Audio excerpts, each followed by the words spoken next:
السلام عليكم ورحمة الله وبركاته. إن الحمد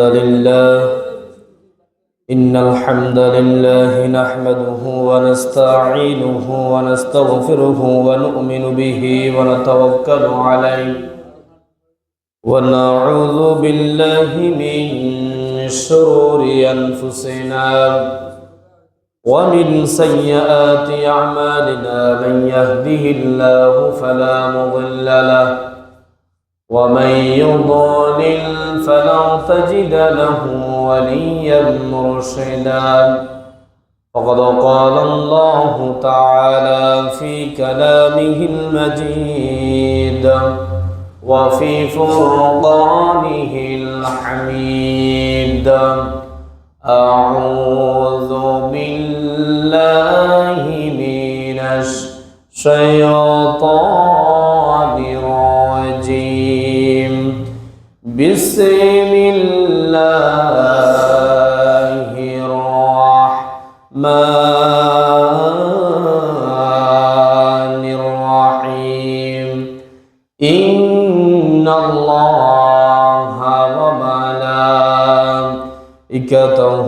يصلون على النبي يا أيها الذين آمنوا صلوا عليه وسلموا تسليما. اللهم صل على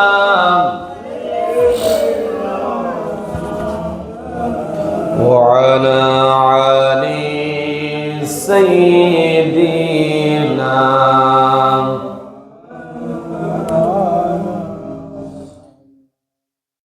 जहाँ रोज़ाए बाकी खैरुल वरा है, वह जन्नत नहीं है तो फिर और क्या है।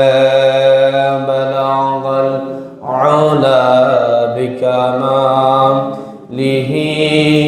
कशाफद दुजा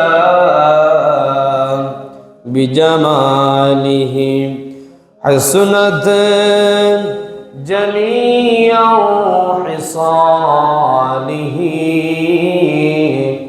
सल्लू अलैहि व आलिहि। अल्हम्दुलिल्लाह। ঐতিহ্যবাহী চরপার্বতী মুন্সিবাড়ির দরজা জামে মসজিদে উপস্থিত অত্র মসজিদের দায়িত্বশীল বৃন্দ, আগত মুসাল্লিয়ান কিরাম, সপ্তাহের শ্রেষ্ঠ দিন পবিত্র জুমার দিনে আল্লাহ পাক সুবহানাহু ওয়া তাআলা আমাদেরকে মায়া করে, ভালোবেসে, মহাব্বত করে তার পবিত্র ঘর মসজিদে সবার আগে আগে আসার, আলোচনায় শামিল হওয়া তৌফিক দান করেছেন।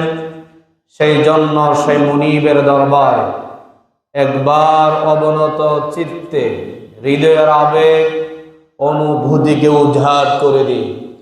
সিংহের মতো গর্জন করে একবার পড়ি আলহামদুলিল্লাহ।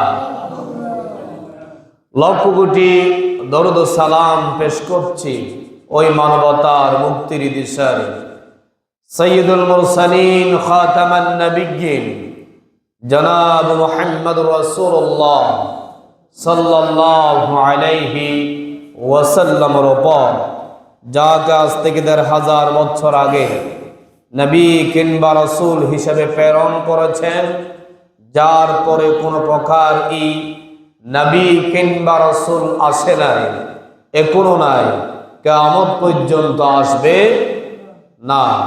সম্মানিত উপস্থিতি মুসাল্লিয়ান কিরাম, আজকে আমাদের জুমার আলোচ্য বিষয় হচ্ছে মেরাজুন নবী। মেরাজুন নবী, নবী করিম সাল্লাল্লাহু আলাইহি ওয়াসাল্লামকে আল্লাহ রাব্বুল আলামিন এই রজব মাসে মেরাজ নিয়েছিলেন। কোথায়? মেরাজ মানে হচ্ছে ঊর্ধ্বগমন, যার অর্থ হচ্ছে আল্লাহর সাথে সাক্ষাৎ। কার সাথে সাক্ষাৎ করা? আল্লাহর সাথে সাক্ষাৎ করা। বিভিন্ন হাদিসের কিতাবের মধ্যে এসেছে নবী করিম সাল্লাল্লাহু আলাইহি ওয়াসাল্লাম এই মাসের মধ্যে যে মেরাজ গিয়েছেন সেটা কি সত্য, কিন্তু তারিখটা নিয়ে একটু একতলাপ আছে। কি আছে? তারিখটা নিয়ে 20টার উপর মতবাদ আছে, মতানৈক্য আছে। আমরা তারিখের দিকে যাব না। এই মাসে যে মেরাজ হয়েছে সেটাই কিন্তু সত্য। সুবহানাল্লাহ বল না। মেরাজ কখন হয়েছে? বিভিন্ন হাদিসের কিতাবের মধ্যে আসে নবী করিম সাল্লাল্লাহু আলাইহি ওয়াসাল্লামের প্রিয়তম স্ত্রী হযরতে খাদিজা বিনতে কুয়াইলি রাদিয়াল্লাহু তাআলা আনহা এবং তার চাচা আবু তালেব যখন দুনিয়ার জমিন থেকে বিদায় হয়ে গিয়েছে, এরপর পরেই নবী করিম সাল্লাল্লাহু আলাইহি ওয়াসাল্লামকে আল্লাহ রাব্বুল আলামিন মেরাজ নিয়েছিলেন। সুবহানাল্লাহ। আর নবী করিম সাল্লাল্লাহু আলাইহি ইসলামের স্ত্রী হযরতে খাদিজা আর তার চাচা আবু তালেব যখন দুনিয়া থেকে বিদায় নিয়েছে, এটাকে এই সময়টাকে বলা হয় আমুল হুজন। আমুল কি? তার মানে এটা কি? হতাশার বছর। হতাশার বছর কেন বলেছেন? নবী করিম সাল্লাল্লাহু আলাইহি ইসলামের দুইজন বেশি আশ্রয়দাতা ছিলেন জমিনে। একজন হচ্ছে হযরতে খাদিজা, আরেকজন হচ্ছে নবী করিম সাল্লাল্লাহু আলাইহি ইসলামের চাচা আবু তালেব। সুবহানাল্লাহ। এই জন্য এই দুইজন যখন দুনিয়ার জমিন থেকে বিদায় নিয়েছে, এই জন্য নবী করিম সাল্লাল্লাহু আলাইহি ওয়াসাল্লাম একটু হতাশ হয়ে পড়েছিলেন। কি হয়ে পড়েছিলেন? হতাশ হয়ে পড়েছিলেন। আর যখন নবী করিম সাল্লাল্লাহু আলাইহি ওয়াসাল্লাম হতাশ হয়, আল্লাহ রাব্বুল আলামিন এমন এমন মুজিজা দিয়ে, এমন এমন অনুগ্রহ দিয়ে আমার নবীকে তার আত্মাটা শান্ত করে দেয়। সুবহানাল্লাহ।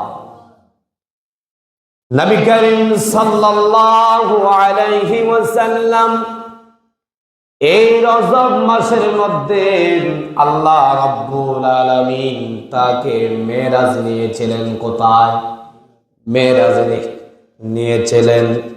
নবী করিম সাল্লাল্লাহু আলাইহি ওয়াসাল্লাম কি স্বপ্ন যুগে গিয়েছেন নাকি সরাসরি গিয়েছেন? সরাসরি গিয়েছেন। অনেক মানুষ আছে কিন্তু সেটা বিশ্বাস করতে চায় না। তারা বলে এই সাত আসমান পাড়ে এত দূর লম্বা পথ কেমনে একটা মানুষ যায়? অনেক মানুষের মধ্যে সেটা একতালাপ হয়ে যায়, দ্বিধাদ্বন্দ্ব হয়ে যায়। তাহলে বুঝতে হবে তাদের ভিতরে ইমানের ঘাটতি আছে। ঠিক কি না? তাদের ভিতরে ইমান কি আছে? ঘাটতি আছে। যদি মজবুত ইমান থাকে তাহলে সেটা কোনোদিন সেই মিথ্যা মনে করতে পারে না। আল্লাহ বলছে, আমি আমার হাবিব, আমার বন্ধু মুহাম্মদ সাল্লাল্লাহু আলাইহি ওয়াসাল্লামকে আমি আমার কাছে সরাসরি নিয়ে এসেছি। সুবহানাল্লাহ। আল্লাহ রাব্বুল আলামিন তার পবিত্র কোরআনে কারীমের মধ্যে দলিল দিয়েছেন। আল্লাহ রাব্বুল আলামিন কোন আন্তাজে কোনো কথা বলে না, যেটা বলে সেটা কোরআনের মধ্যে দলিল বানিয়ে দেয়। কি করে দেয়? দলিল বানিয়ে দেয়, যাতে কোনো মানুষ, কোনো ঈমানদার, কোনো বেঈমান সেটাকে মিথ্যা প্রমাণিত করতে না পারে। আল্লাহ রাব্বুল আলামিন পবিত্র কোরআনে কারীমের সূরা বনি ইসরাঈলের শুরুতে বলেছেন, সুবহানাল্লাযী আসরা বিআবদিহি লাইলাম মিনাল মাসজিদিল হারাম ইলাল মাসজিদিল আকসা। আল্লাহু আকবার। সুবহান বলেছেন, প্রথমে বলেছেন সুবহানাল্লাযী। সুবহান মানে হচ্ছে যিনি অসম্ভবকে সম্ভব করতে পারে তিনি হচ্ছে আমার আল্লাহ। সুবহানাল্লাহ। আমার আল্লাহ রাব্বুল আলামিন অসম্ভবকে সম্ভব করতে পারেন। এই জন্য বলেছেন আমার হাবিব, আমার বন্ধুকে আমি দুনিয়ার জমিন থেকে আরশ আজিমের মধ্যে আমি নিয়ে এসেছি। এটা আমি আল্লাহর দ্বারা সম্ভব। কার দ্বারা? আমি আল্লাহর দ্বারা সম্ভব। এই জন্য আমি এই আয়াতের শুরুতে সুবহান ব্যবহার করেছি। সুবহানাল্লাহ। আল্লাহ বলেছেন আমি এই জন্য সুবহান ব্যবহার করেছি, আমি যেটা পারি সেটা তোমরা পারো না, তোমরা পারো না। আমি হলাম সুবহান। সুবহানাল্লাহ। এই জন্য আমরা প্রত্যেকটা কথায় বারবার বলি সুবহানাল্লাহ কোন। কেন বলি? আল্লাহ রাব্বুল আলামিন যেটা সম্ভব করতে পারে, আপনি আমি আব্দু সুবহান কোনোদিন পারবো? আমাদের নাম সুবহান হতে পারে, আব্দু সুবহান হতে পারে, কিন্তু আমাদের দ্বারা সেটা সম্ভব নয়। কিন্তু আল্লাহ রাব্বুল আলামিন হচ্ছে সুবহান, এমন সুবহান যেটা তিনি পারে সেটা কেউ পারে না। সুবহানাল্লাহ। এখানে একটা কথা বলেছেন সুবহানাল্লাযী আসরা। আসরা মানে হচ্ছে ভ্রমণ করা। কি করা? ভ্রমণ করা। আল্লাহ রাব্বুল আলামিন আমার নবীকে কাবা থেকে মসজিদুল আকসা পর্যন্ত প্রথমে ভ্রমণ করায়াছেন। কিভাবে ভ্রমণ করায়াছেন? বুখারী শরীফের মধ্যে বর্ণনা দিয়েছেন। বুখারী শরীফের মধ্যে এসেছে আপনার আমার নবী মুহাম্মদ সাল্লাল্লাহু আলাইহি ওয়াসাল্লামকে কিভাবে ভ্রমণ করায়াছেন। আল্লাহ রাব্বুল আলামিন জিবরাইলকে পাঠিয়ে দিলেন। কাকে? জিবরাইলকে পাঠিয়ে দিলেন। জিবরাইলকে বলছো জিবরাইল যাও, তুমি বুরাকের জগতে যাও, আমার নবী আপনার নবীকে আমার কাছে নিয়ে আসার জন্য একটা যানবাহনের দরকার আছে না নাই? আছে না নাই? আমরা যদি দূরকেও ভ্রমণ করি কি হেঁটে হেঁটে যেতে পারবো?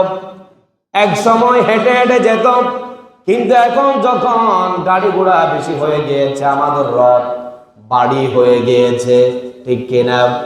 আগের মুরব্বীদের কাছ থেকে আমরা শুনেছি তারা এখান থেকে ঢাকা চিটাগং যেত হেঁটে হেঁটে পুরা সপ্তাহ পর্যন্ত। তারা সফরের জন্য খাবার দাবার নিয়ে বের হয়ে যেত বাসা থেকে।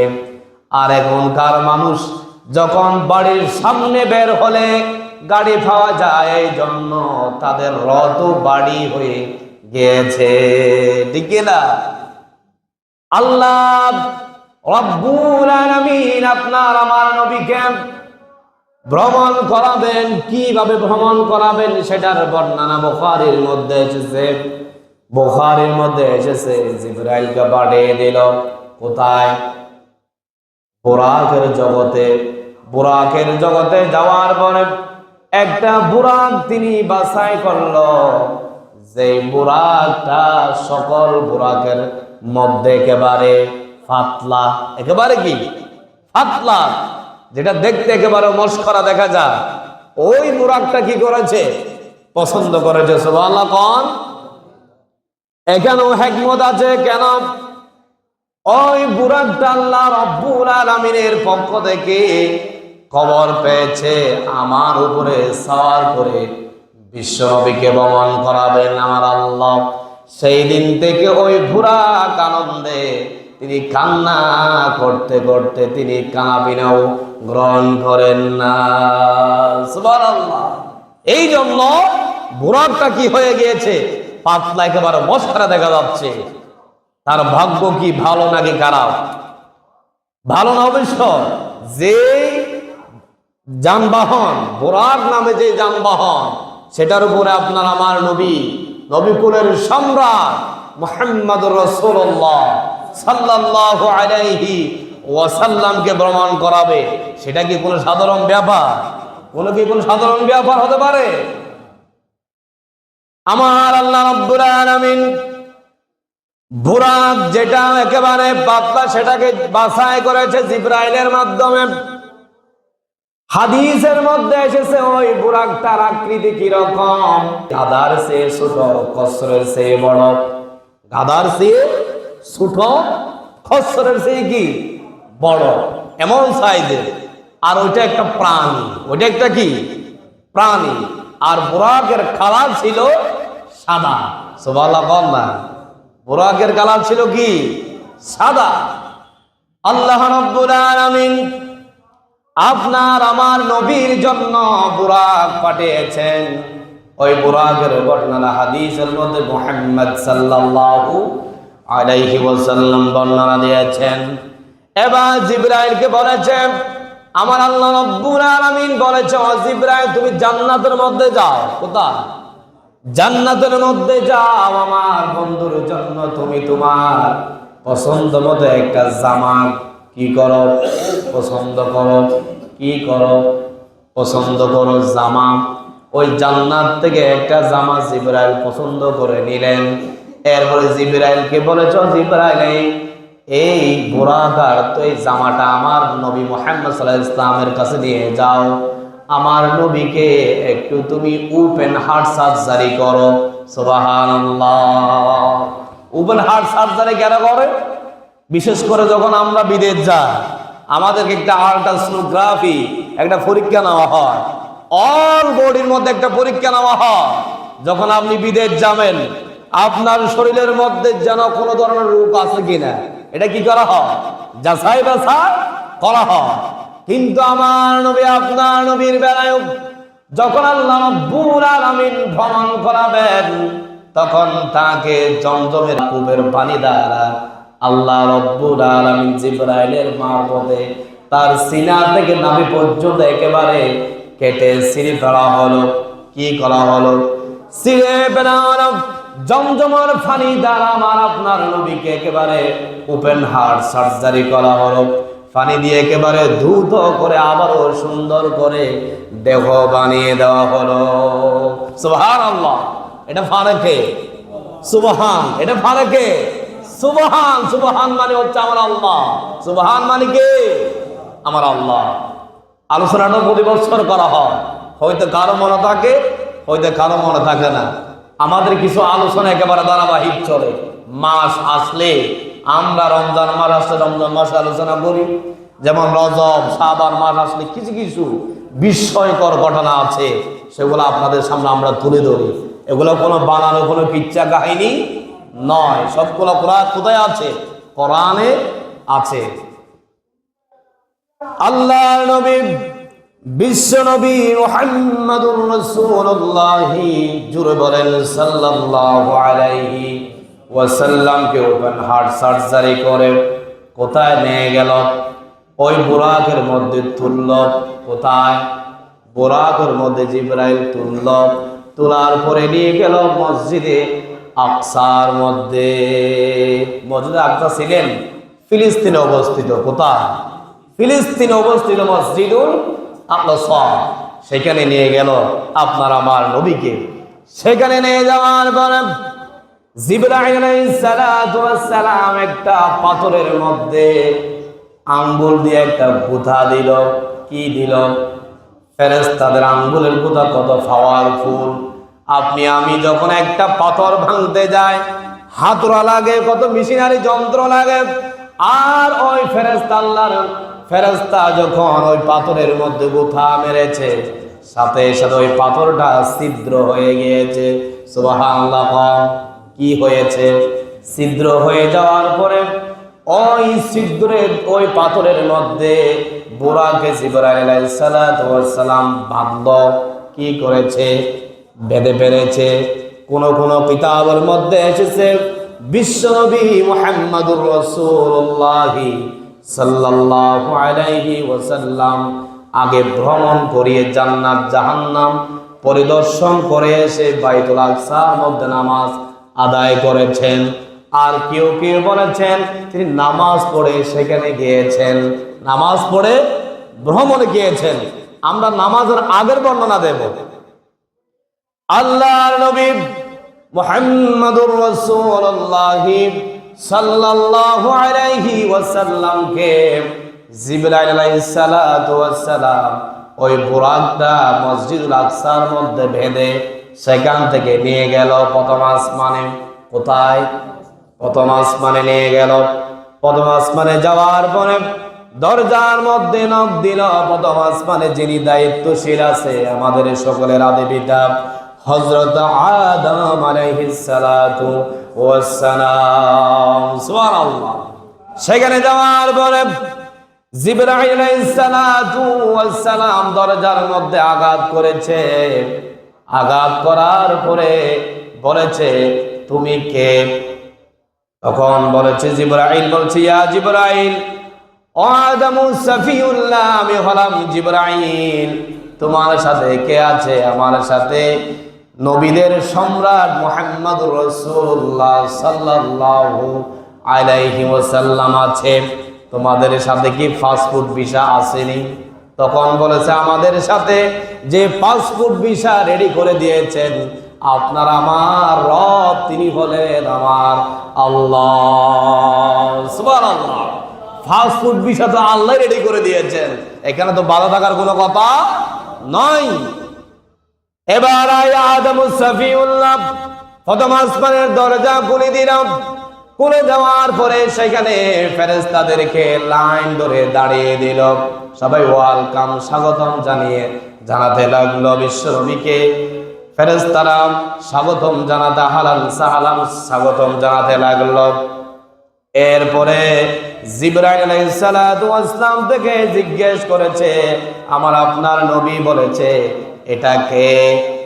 আদমকে বলতে আগে পরিচয় করাই দিচ্ছে। জিবরাইলকে বলতেছে এটা কে?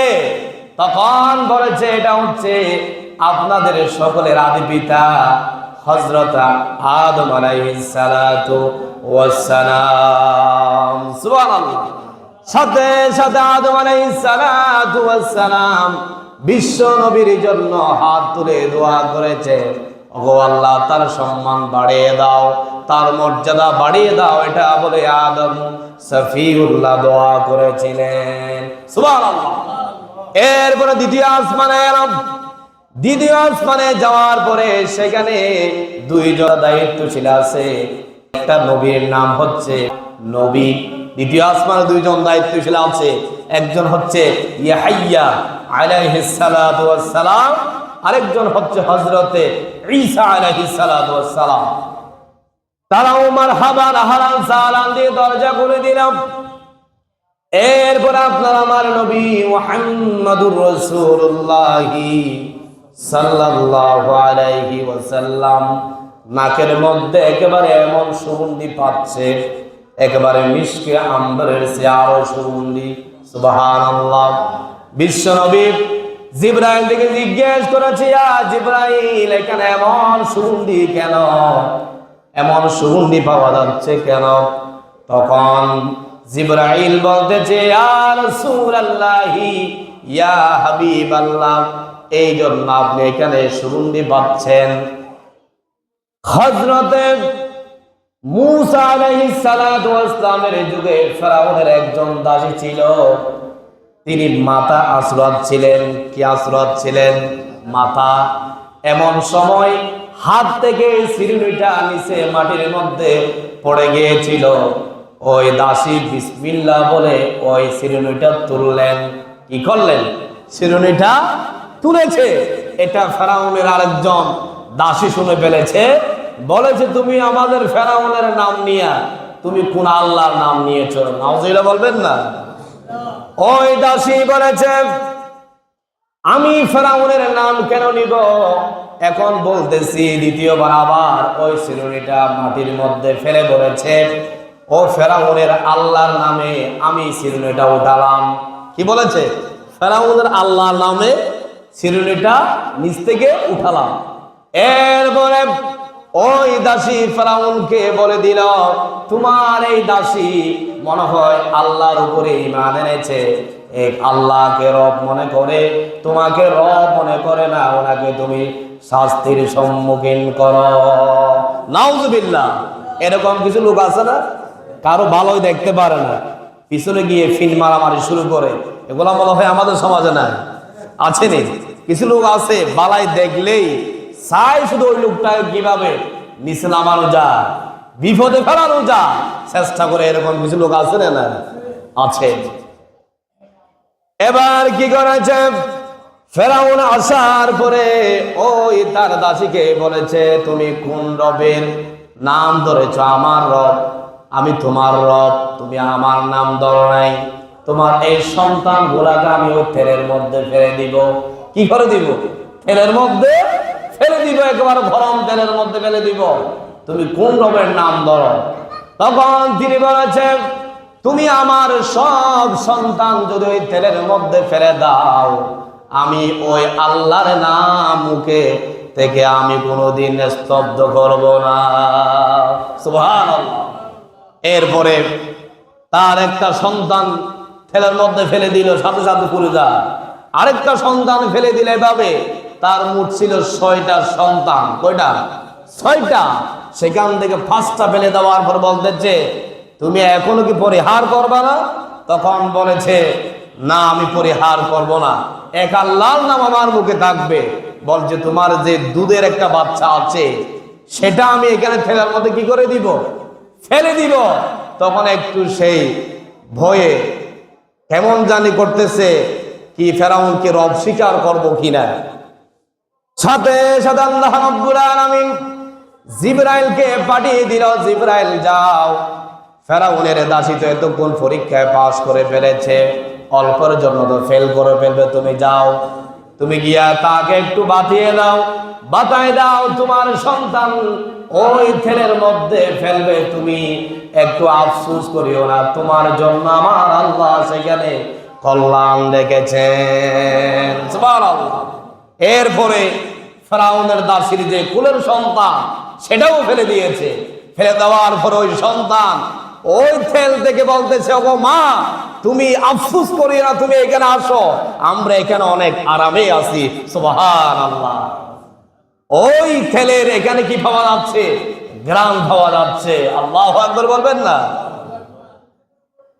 আপনার আমার নবী মুহাম্মাদুর রাসূলুল্লাহ সাল্লাল্লাহু আলাইহি ওয়াসাল্লাম তৃতীয় আসমানে গেল। কোথায় গেল? তৃতীয় আসমানে দেখা হলো হযরতে ইউসুফ আলাইহিস সালাতু ওয়াস সালামের সাথে দেখা হলো, তিনি স্বাগতম জানালো। এরপরে চতুর্থ আসমানে গেল। কত আসমানে?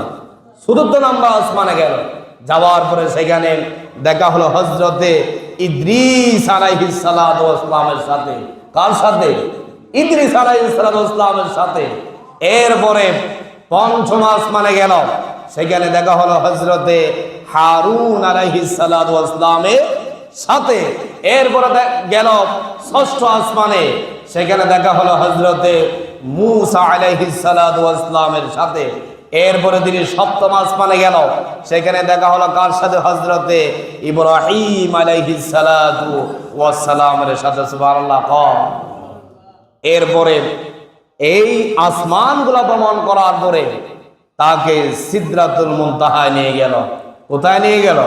সিদরাতুল মুনতাহায় নিয়ে যাওয়ার পরে সেখানে জান্নাত আর জাহান্নাম ভ্রমণ করায়াছেন। কি করায়াছেন? জান্নাত আর জাহান্নাম ভ্রমণ করায়াছেন। জান্নাতের বর্ণনা পরে দিচ্ছি, আগে জাহান্নামেরটা বলে ফেলি। আপনার আমার নবী মুহাম্মদুর রাসূলুল্লাহ সাল্লাল্লাহু আলাইহি ওয়াসাল্লামকে জিবরাইল আলাইহিস সালাতু ওয়াস সালাম জাহান্নামের দিকে নিয়ে গেল পরিদর্শন করার জন্য। কি করার জন্য? পরিদর্শন করার জন্য। সেখানে যাওয়ার পরে দেখা যাচ্ছে কিছু লোক আছে, এগুলা মুসলমান, কিন্তু তাদের সামনে কত সুন্দর খাবার আছে, তাদের সামনে কত ফল ফ্রুট আছে, সেগুলা খাচ্ছে না, তারা সেগুলা রেখে ফসা খাবার খায়। কি খায়? ফসা খাবার খায়। জিবরাইল দিকে জিজ্ঞেস করেছে, ইয়া জিবরাইল, এরা খারাপ, এরা খারাপ। তখন জিবরাইল বলতেছে, ইয়া রাসূলুল্লাহ, এগুলা আপনার দল, আপনার দলের লোক। কিসের লোক? আপনার দলের লোক। তাহলে এদের অবস্থা কেন? এরা তো মুসলমান। তখন জিবরাইল বলতেছে, ইয়া রাসূলুল্লাহ, ইয়া হাবিবাল্লাহ, এটা আপনার দলের লোক, ঠিক আছে, দুনিয়ায় থাকতে তারা মুসলমান পরিচয় দিয়েছে। মুসলমান পরিচয় দেওয়ার পরে তারা নিজের হালাল জিনিস না খেয়ে তারা ফসা জিনিস খেয়েছে। তার মানে নিজের ঘরের মধ্যে হালাল স্ত্রী রেখে ফরের আরেকটা মেয়েকে তারা কি করেছে? জেনা করেছে, জেনায় লিপ্ত ছিল। এই জন্য আল্লাহ রাব্বুল আলামিন তাদেরকে আজকে এখানে জাহান্নামের মধ্যে ভালো ফলগুলা না খাওয়াইয়া তাদেরকে ওই ফসা খাওয়াচ্ছে। নাউজুবিল্লাহ। তাহলে এইরকম চরিত্র যারা আছেন আমাদেরকে সংশোধন হতে হবে। হালাল স্ত্রী থাকতে কেন আমি বেপর্দা কোনো মহিলার কাছে যাব? এটা কোনোদিন হতে পারে না। যদি যাও তাহলে আপনার জন্য ওই দিন জাহান্নামের মধ্যে আপনি ভালো খাবার খাবেন না। থাকবে ভালো খাবার, আপনি দেখবেন আপনার নসিব হবে না। আপনার থেকে খেতে হবে ফসা খাবার। কি খাবার? ফসা খাবার। এরপরে আবার কতটুক সামনে গেলাম, যাওয়ার পরে দেখা যাচ্ছে ফেরেশতারা কিছু লোককে মাথার মধ্যে শুধু পাথর মারতেছে। কি মারতেছে? পাথর মারতেছে, মাথাগুলো একেবারে ফেটে যায়। আর কিছু কিছু ফেরেশতা সেগুলাকে আবার সেলাই করতেছে। সেলাই করে তাদেরকে আবারও পরিপূর্ণ, মাথাটা আবারও পরিপূর্ণ করতেছে। তাদের শাস্তির কোনো শেষ নাই। জিবরাইলকে বলতেছে, জিবরাইল এরা কারা? তুমি আমাকে বলো। তখন জিবরাইল বলতেছে, ইয়া রাসূলুল্লাহ, ইয়া হাবিবাল্লাহ, এরাও আপনার দলের লোক, এরাও আপনার দলের লোক, মুসলমান। তাহলে এদের অবস্থা কেন? তখন জিবরাইল বলতেছে, ইয়া রাসূলুল্লাহ, এরাও মুসলমান, দুনিয়ায় থাকতে মুসলমানের পরিচয় দিয়েছে, কিন্তু এদের মাথার মধ্যে পাথর মারার কারণ হলো তারা আযান দেওয়ার পরেও মসজিদে আসে না, নামাজ পড়ে না, শয়তানের দুখায় পড়ে তারা ঘুমিয়ে থাকতো। এই জন্য ব্রেনকে ওয়াশ করতো শয়তান। তাদের আজকে কপালটা খারাপ। এই জন্য ফেরেশতাদের মাধ্যমে আল্লাহ রাব্বুল আলামিন তাদের মাথার মধ্যে পাথর মারতেছেন। নাউজুবিল্লাহ। তাহলে নামাজ পড়বে তো? নামাজ যদি না পড়ি এদের যে অবস্থা আপনার আমারও সে অবস্থা হবে, ঠিক না? মাথার মধ্যে শয়তান তো আপনাকে পরিচিত করবে। এই শয়তানকে পরাজিত করে আমাদেরকে আল্লাহর পথে, দ্বীনের পথে আসতে হবে। এরপরে কিছুক্ষণ যাওয়ার পরে আবার গেলাম, দেখা যাচ্ছে তাদের পেটগুলো একেবারে নারুটের যে ছোলা আছে, ছোলাটা দেখতে দেখা যায়, সামনে মুখটা একেবারে ছোট আর তার ভিতরের আকৃতিটা বড়। দেখা যাচ্ছে তাদের পেটটা অনেক বড়, চেহারাটা ছোট। তাদেরকে আগুন থেকে যখন এভাবে বের হয়, আবার ফেরেশতারা সেখানে ধাক্কা দিয়ে সেখানে ঢেলে দেয়। তখন জিবরাইলকে বলতেছে, জিবরাইল এরা খারাপ। তখন বলতেছে, ইয়া রাসূলুল্লাহি, ইয়া হাবিবাল্লাহ, এটাও আপনার দলের লোক। কিসের দলের লোক? আপনার দলের লোক, মুসলমান। এদের অবস্থা কেন? এদের অবস্থা এই জন্য এরকম, তারা দুনিয়ায় থাকতে সুদ খেত, ঘুষ খেত, ঘুষ খেতে খেতে তাদের পেটটা মোটা হয়ে গেছে। আল্লাহ রাব্বুল আলামিন তাদেরকে আজকে এমন ভাবে শাস্তির সম্মুখীন করেছেন, আগুন থেকে তারা বারবার বের হতে চায়। ফেরেশতারা তাদেরকে ধাক্কা দিয়ে সেখানে আবারও ঢুকিয়ে দেয়। নাউজুবিল্লাহ। তাহলে সুদ ঘুষ যারা খায়, তাহলে সেখান থেকে এখন থেকে আমাদেরকে শিক্ষা নেওয়ার দরকার আছে না? আছে না? সুদ এবং ঘুষ থেকে আমাদেরকে বিরত থাকতে হবে। না হয় ওই ফেরেশতারা যেদিন মুসলমানদের যে শাস্তি দিয়েছেন সেটা আপনিও সেটার সম্মুখীন হবেন, ঠিক না? এই জন্য আল্লাহ পাকের কাছে দোয়া করি, আল্লাহ পাক যেন আমাদেরকে সুদ এবং ঘুষ থেকে হেফাজত করে। সবাই পড়ে আমিন। এরপরে জাহান্নাম পরিদর্শন করার পরে জিবরাইল আলাইহিস সালাম আবার আপনার নবীকে নিয়ে গেল জান্নাতের দিকে। কোথায়? জান্নাতের দিকে নিয়ে যাওয়ার পরে সেখানে তিনি পরিদর্শন করতেছেন, দেখতেছেন। দেখা যাচ্ছে একটা মানুষের শুধু ফায়ের আওয়াজ শোনা যায়। কিসের আওয়াজ? ফায়ের আওয়াজ শোনা যায়। জিবরাইল দিকে জিজ্ঞেস করেছে, ইয়া জিবরাইল, এখানে মনে হয় জান্নাতের মধ্যে কে ঢুকেছে? একটা মানুষের ফায়ের আওয়াজ, হাঁটার আওয়াজ শোনা যাচ্ছে, এই ব্যক্তিটা কে হতে পারে? তখন জিবরাইল আলাইহিস সালাম কিন্তু জানেন, তারপরও বলতেছে ইয়া রাসূলুল্লাহ, ইয়া হাবিবাল্লাহ, আপনি চিনেন কিনা একটু দেখি, আপনি বলেন। কাকে বলছে? মুহাম্মদুর রাসূলুল্লাহ সাল্লাল্লাহু আলাইহি ওয়াসাল্লামকে। তখন আমার নবী, আপনার নবী মুহাম্মদ সাল্লাল্লাহু আলাইহি ওয়াসাল্লাম বলেছে, ইয়া জিবরাইল, এই হাঁটাটা আমার থেকে একটু পরিচিত পরিচিত মনে হচ্ছে, মনে হয় এটা আমার মসজিদ নববীর মুয়াজ্জিন হযরত বেলাল। আল্লাহু আকবার। তখন জিবরাইল বলেছে, ইয়া রাসূলুল্লাহ, আপনি ঠিকই বলেছেন, এটা তো বেলালের ভাইয়ের আওয়াজ। কার আওয়াজ? বেলালের ভাইয়ের আওয়াজ। সেখান থেকে আসার পরে বেলাল তো কোনো মনে নাই। বেলাল কি ছিল তখন? জীবিত ছিল। বেলালের কাছে আসার পরে বিশ্বনবী মুহাম্মদুর রাসূলুল্লাহ সাল্লাল্লাহু আলাইহি ওয়াসাল্লাম তাকে ডাকলেন। ডাকার পরে জিজ্ঞেস করেছে, ইয়া বেলাল, তুমি এমন কি আমল করেছো? আমি যখন মেরাজ যাওয়ার সময় জান্নাত পরিদর্শন করেছিলাম, সেখানে তোমার পায়ের আওয়াজ পেলাম। তুমি এমন কি আমল করো, তোমাকে আল্লাহ রাব্বুল আলামিন দুনিয়ায় থাকতে জান্নাতে হাঁটার সুযোগ করে দিয়েছেন। সুবহানাল্লাহ।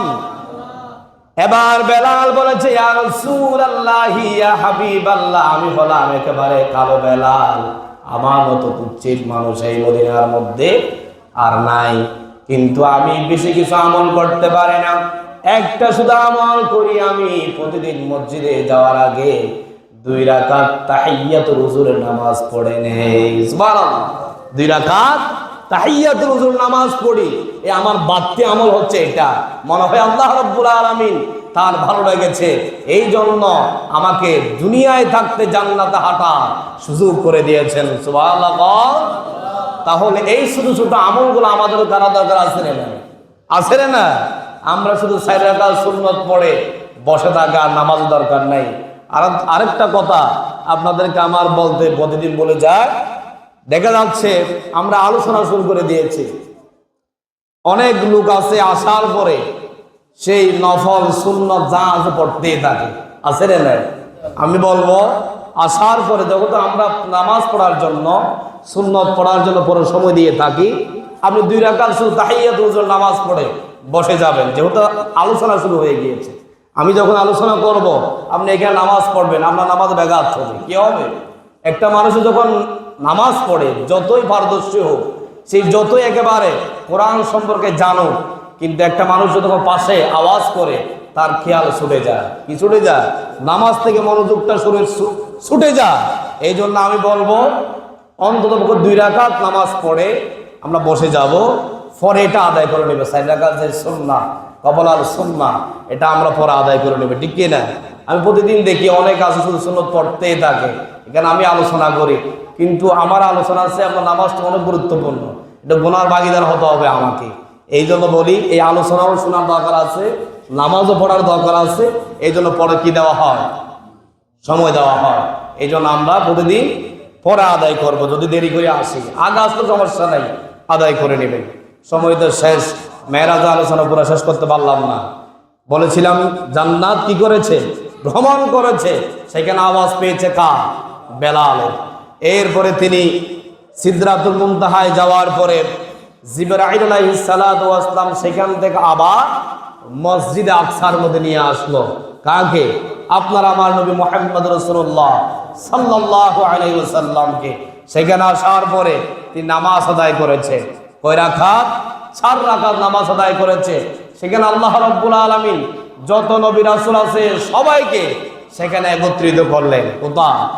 মসজিদুল আকসার মধ্যে। আমাদের কিবলা আগে ছিল মসজিদুল আকসার দিকে। ওখান থেকে ওই দিনেই নবী কারীম সাল্লাল্লাহু আলাইহি ওয়াসাল্লাম আল্লাহর কাছে দোয়া করেছিলেন, ওগো আল্লাহ, আমরা এখন নামাজ পড়েছি মসজিদুল আকসার দিকে, যদি আমাদের কিবলাটা যদি কাবার দিকে হতো কতই না ভালো হতো। সুবহানাল্লাহ। সাথে সাথে আল্লাহ রাব্বুল আলামিন তার দোয়া কবুল করে নিয়েছেন। বলেছে, ইয়া রাসূলুল্লাহ, তুমি এখনো ঘুরে যাও, বাকি 2 রাকাত তুমি কাবার দিকে ঘুরে আদায় করে নাও। আজকে থেকে তোমার কিবলা আমি পরিবর্তন করে দিলাম, তোমাদের কিবলা হচ্ছে মক্কাতুল মুকাররমার দিকে। কন্যা সুবহানাল্লাহ। সেই দিন থেকে আমাদের কিবলা কি হয়েছে?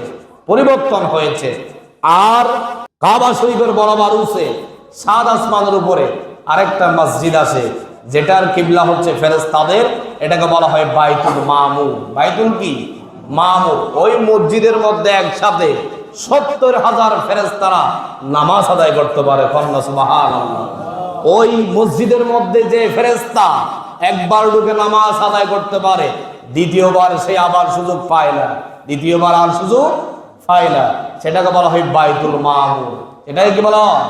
বাইতুল মামুর। ওই মসজিদুল আকসার মধ্যে 2 রাকাত নামাজ পড়ে সেই দিন কিবলা পরিবর্তন হয়েছে। সেইখানে ইমামতির দায়িত্বকে পালন করবে, এটা নিয়ে একটু একতলাপ ছিল। মুহাম্মদ সাল্লাল্লাহু আলাইহি ওয়াসাল্লাম বলেছে, আমার পিছনে যারা দাঁড়িয়ে আছে সবাই তো আমার থেকে সিনিয়র নবী। কারা সিনিয়র নবী? মুসা আলাইহিস সালাম, আদম আলাইহিস সালাম, এইভাবে অসংখ্য নবীদেরকে সেখানে আল্লাহ রাব্বুল আলামিন একত্রিত করেছেন শুধু একটা দলিল দেওয়ার জন্য। কি দেওয়ার জন্য? একটা দলিল দেওয়ার জন্য। সেখানে যাওয়ার পরে আমাদের নবী বলছে, নামাজ পড়াবে কে? আমি তো সবার চেয়ে ছোট, এখন আমি যদি নামাজ পড়াই মনে হয় বেয়াদবি হয়ে যাবে। কি হয়ে যাবে? বেয়াদবি হয়ে যেতে পারে। সাথে সাথে জিবরাইলকে পাঠিয়ে দিয়ে বলছে, এই জিবরাইল যাও, আজকে মসজিদে আকসার মধ্যে ইমামতির দায়িত্ব পালন করবে আপনার আমার নবী মুহাম্মদুর রাসূলুল্লাহ সাল্লাল্লাহু আলাইহি ওয়াসাল্লামকে ইমামতির দায়িত্ব দিয়ে তিনি আরেকটা দলিল বানিয়ে দিয়েছেন, আমার আপনার নবী হচ্ছে ইমামুল মুরসালিন। সুবহানাল্লাহ। সমস্ত নবী রাসূলগণের তিনি প্রধান থাকবে, নেতা হবে, সকল নবীদের উপরে থাকবে তার মর্যাদা। কন্যা সুবহানাল্লাহ। কিন্তু আসতে এসেছে সবার পরে, তার মর্যাদা কোথায় গেছে? উপরে। আপনাদের এদিকে গতকালকে মাহফিল হয়েছে, আপনারা অবশ্যই জানেন। আমির হামজা সাহেব এসেছে, তিনি প্রধান মেহমান। তিনি কি সবার আগে এসেছে নাকি পরে মঞ্চে এসেছে? পরে এসেছে, তিনি প্রধান অতিথি। কিন্তু আপনার আমার নবীও প্রধান অতিথি, আল্লাহ পাক তাকে শেষে পাঠিয়ে দিয়েছেন। কন্যা সুবহানাল্লাহ। এই জন্য আপনার আমার নবীর আদর্শ আমাদেরকে আদর্শবান হতে হবে, ঠিক কিনা? এরপরে আরো অনেক আলোচনা আছে। 5 মিনিট ওভার হয়ে গিয়েছে। আমি যদি সময় থাকে আগামী জুমায় বাকি আলোচনা চালাবো ইনশাআল্লাহ। আল্লাহ পাক আমাদেরকে যে আলোচনাগুলো করেছে এগুলা আমল করার বুঝার তৌফিক দান করুক। সবাই পড়ে আমিন। ওয়া মা তৌফিকি ইল্লা বিল্লাহ। আসসালামু আলাইকুম ওয়া রাহমাতুল্লাহ।